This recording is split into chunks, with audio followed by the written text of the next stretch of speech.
Ketemu lagi bersama Enda.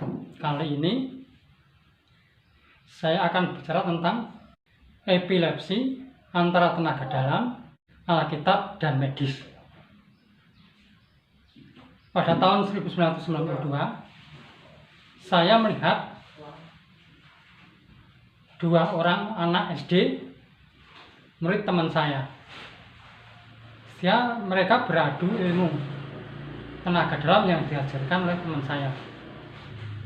Ketika mereka beradu, saya melihat salah satu dari murid itu terkena pukulan. Sehingga apa yang terjadi? Murid tersebut mengalami kejang-kejang seperti dalam film tentang Yesus, orang yang terkena penyakit epilepsi. Lalu bagaimana dengan Alkitab? Apakah benar epilepsi itu berasal dari setan? Kita ambil Alkitab, kita baca Injil Matius ayat 14. Judul berikutnya, Yesus menyembuhkan seorang anak muda yang sakit ayan. Ketika Yesus dan murid-muridnya kembali kepada orang banyak, datanglah seorang mendapatkan Yesus dan menyembah. Katanya, "Tuhan, kasihanlah anakku, ia sakit ayan dan sangat menderita. Ia sering jatuh ke dalam api dan juga sering ke dalam air. Aku sudah membawanya kepada murid-murid-mu, tetapi mereka tidak dapat menyembuhkannya." Maka kata Yesus, "Hei kaum angkatan yang tidak percaya dan yang sesat, berapa lama lagi aku harus tinggal di antara kamu? Berapa lama lagi aku harus sabar terhadap kamu? Bawalah anak itu kemari." Dan keras Yesus menegur dia, lalu keluarlah setan itu daripadanya, dan anak itu pun sembuh seketika juga. Kemudian murid-murid Yesus datang, dan ketika mereka sendirian dengan dia, bertanyalah mereka, "Mengapa kami tidak dapat mengusir setan itu?" Dia berkata kepada mereka, "Karena kamu kurang percaya.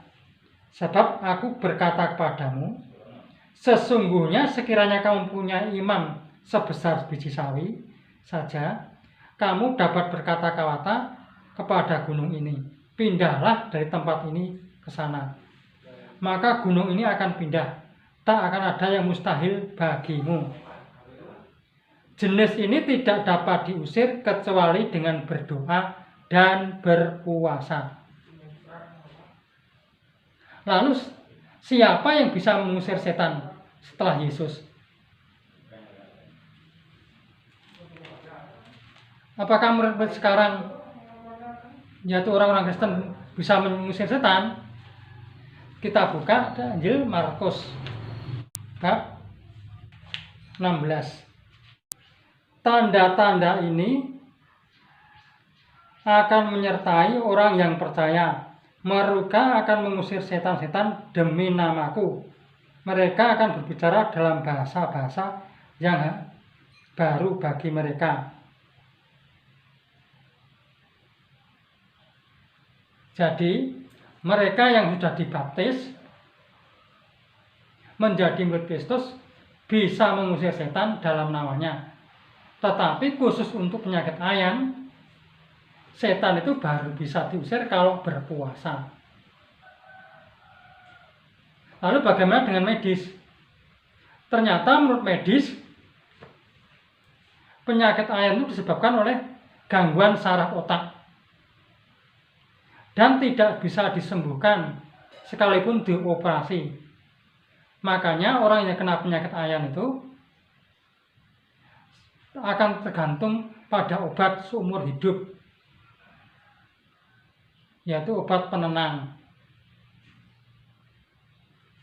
Jadi, bagi orang yang ingin disembuhkan dari penyakit epilepsi, orang yang menyembuhkannya harus berpuasa.